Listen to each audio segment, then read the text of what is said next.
This is me completely fangirling over The Wife on Showmax, and of course all the honor and praise should go to the lady of the hour, I think the lady of the week. Okay, Dudubusani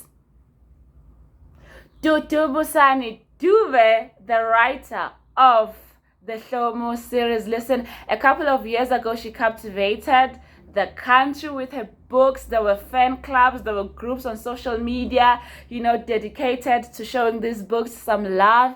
And now, 2021, together with Stained Glass and Showmax, they have made an adaptation of these books into a series, a telenovela, and we are all here for it. By the way, my name is Lungile, and thank you so much for joining me on my channel, Lungi Thinking Out Loud. Let me start with a disclaimer, or a confession rather. So years ago when the books came out, I was never part of the groups or the book clubs, okay? My friends were, and I just never got around to eventually reading the books. So a couple of weeks ago when I saw the trailer, that's when I actually started reading the first book. And I got as far as 110 pages. And it wasn't a waste, it's not a dud. What those 110 pages achieved in doing is to introduce me to the characters, so I know who's who in this fiasco. It set the tone for the storyline. It introduced me to their relationship. And within those 110 pages, I had issues already with their relationship. Issues that I hopefully and that I really hope the book will address the more I read. Now, because Pele in those 110 pages is way too controlling. His anger issues are serious, and Hlomu is too much of an enabler. She doesn't like a couple of things that he's doing, but she's keeping it to herself. I mean, it's being a book, we are privy to her thought processes, but she's not speaking out as much as I wanted to. So hopefully as I read the book, she will find her voice and speak and address all those issues and grievances she has against Pele's behavior. So for me, I feel that the fact that I read the book after I saw the trailer put me in an advantageous situation to better enjoy the series, because when I was reading the book, as I am reading the book, I am envisioning the people I saw in the trailer. I mean, yes, there are differences. Hlomu does not have braids, and a couple of people in the Stans accounts, a couple of people in the social medias had an issue with the fact that this Hlomu on TV does not have braids or short hair like the Hlomu in the book. Do I care? No, I don't care.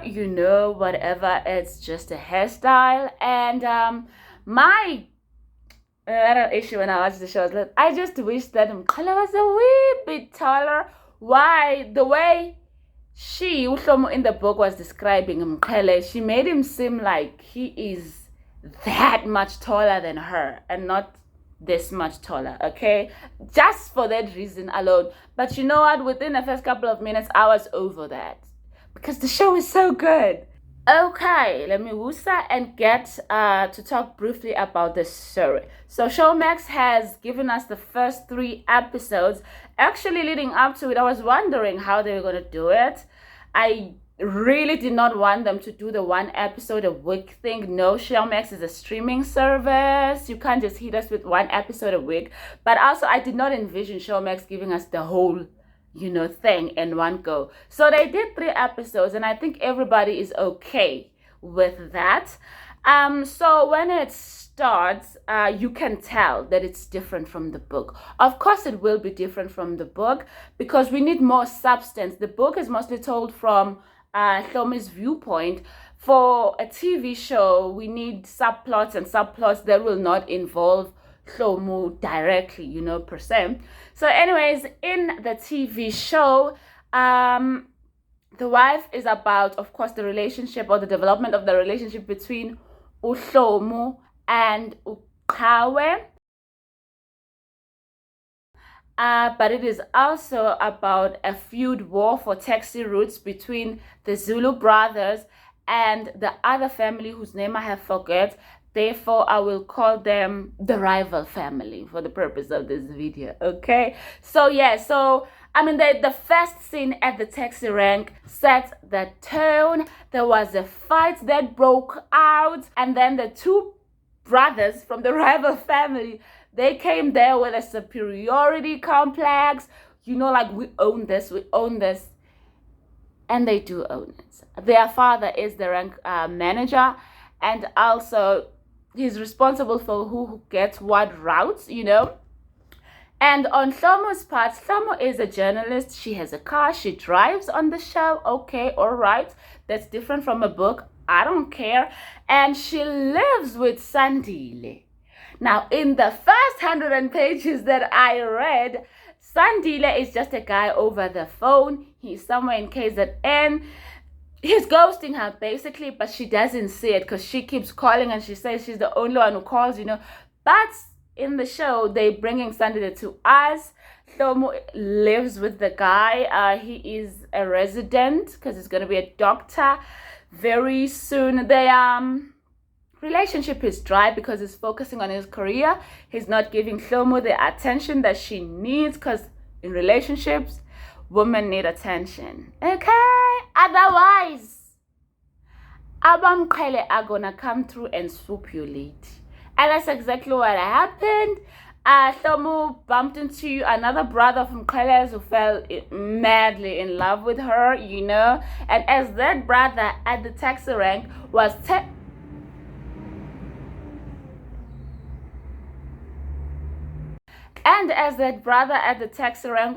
Mqhele about this gorgeous beauty that he'd seen, Mqhele says same beauty, but he doesn't know who gets in the front seat, and Mqhele just grabbed the keys from his brother and drives Miss Thing to wherever. Oh, no. He drove her to get ice cream. He just randomly asked her, do you like ice cream? She said yes. I like that, okay? I think it's one of the things that Mqhele endeared in the hearts of women in South Africa. Those peculiar things about him, his love for ice cream, his fascination with ice cream, you know. I like that about him. Mqhele from the book, he started off stalking the girl. I didn't like that, but I like how they changed that no, Mqhele didn't just stalk her out of nowhere. He just did what he did, you know. Jumped into the taxi that was supposed to be driven by his brother, took her to get ice cream with people in the taxi, and he told them to get out because, hey, he wanted to romance the beautiful Hlomu. That's entertaining right there. That's entertainment right there. So that was their meeting. And as per the book, Mqhele keeps showing up to try and take Hlomu to work because Hlomu's car broke down. It was a car anyways, as cars break down. So what is different between this Hlomu and the Hlomu from the book is the fact that from the onset, this Hlomu is pretty driven, okay? There was some accident that occurred where a truck hit oh my God, Motemal, what are those called? Motemal, you know, and people got away with all the money from that car that carries money. A money car. What is it called in English? Motemal, abo. What is it? I don't know what it's called clearly. Okay, so yeah. So Hlomu shows up after that and she investigates, and it is made clear to us, the viewer, that Hlomu has chosen to find who is responsible for the heist on this money car. So I like that because now it's providing us with a conflicting element. This will later on become a conflict in their story when Hlomu finds out that the brothers involved, or when the brothers find out that Hlomu is investigating them. I mean, otherwise, why are they showing us this if it won't end up like this? I like it. I'm looking forward to all the drama that is going to unfold. And what they're also showing us is how the brothers get along with each other. Okay, unlike the book, the brothers live together, you know, because in the book, Mqhele has his own house. But here, the brothers seem to live together. The little ones are rascals, okay? Especially the last... Not the last born, not Ntsiga, oh wow, I remember his name. Not Ntsiga, the two before Ntsiga, they are rascals. They troublemakers, bordering on annoying, but I will give them the benefit of the doubt. At the moment, I want to see how the story progresses. And may I say, there is one rule in this family. The one who is older than you is going to smack you around if you do something wrong. The amount of times those two got smacked around in just these 3 episodes, it's unreal. I can't even count how many times they got smacked around, okay? And this other brother as well, the one, people's names are an issue. He also got smacked around. Now, he's one of the older brothers. He also got smacked around as well for something that happened. Now that we are done talking about the story, let's go back to me fangirling, okay? The quality of the show. Thank you so much, Stained Glass. I am impressed. Yeva, impressed. Ngigwele show. Listen here, the camera work, the camera quality, the camera angles. I'm loving the drone footage. Everything is sweet. Everything is clean. I see what I'm seeing. The lighting works perfectly. There is nothing that annoys me more than bad lighting. And this show, it just works. I mean, a lot of it is done outdoors. You would be tacky if you're screwing up lighting outdoors. But that's it. Also, the cast. Who decided on this cast? Lord above, everybody fits perfectly into the character. I will admit, I kind of envisioned Ulokuzan, the older brother, as a bit chubbier, like Mkaba vibes. I don't know why. But once again, within 2 minutes of the show, Ulokuzan Nkosana, the one they casted as Nkosana, he had me convinced. He already owned me. Everybody got me convinced. Everybody's already owning me with their performance and their depiction of these characters in their show. And this just proves, guys, like, they didn't go for the popular guys for casting purposes. The most popular person here is who? Abdul. He's the most popular one. Everybody else has just been in their little corner of the industry. Very few new faces, but the faces that have been there, it's the non-Instagrammy one, if you get what I mean. It's the ones that have talent but would not qualify as hot, because we know this industry loves sexy people even when they have no talent. So what I'm trying to say is, I am glad they chose talent over everything else, okay? And as I mentioned, Abdul Koza is part of the cast as well. I'm kind of happy that they did not make him the lead. And I have no explanation why they didn't make him the lead, because he would fit in the part of Mkhaele. But I'm kind of happy they did not, okay? I'm not hating on Abdul. I love me some Abdul, okay? But he's in the show. It's also a prominent character, secondary character. But he's provided so much drama already. So kudos to you guys. I was happy to see this guy. The last time I saw him, he was on Rhythm City, and he grew so much on Rhythm City. So I'm happy to see him in something else. And then this guy, I really should know people's names. I'll Google them and then I'll edit them in. I'm so sorry, okay? Him as well, I stand corrected. His breakout role was in Istunzi. Now, we all know what artist Tunzi is, right? We all know how amazing Tunzi is. And his acting was superb. So from the jump, when I was exposed to him, I could tell this young man got talent, he got the gift, he got range. But after that, he just got cast in annoying characters like Ozalo. Oh, his character on Durban Jen. What the hell? But anyways, it seems he's here back with another annoying character as well. But hey, young man's booked and getting paid. I am happy about that. And I want to mention him as well. I'm watching him and I want him to make it so bad. Excuse me.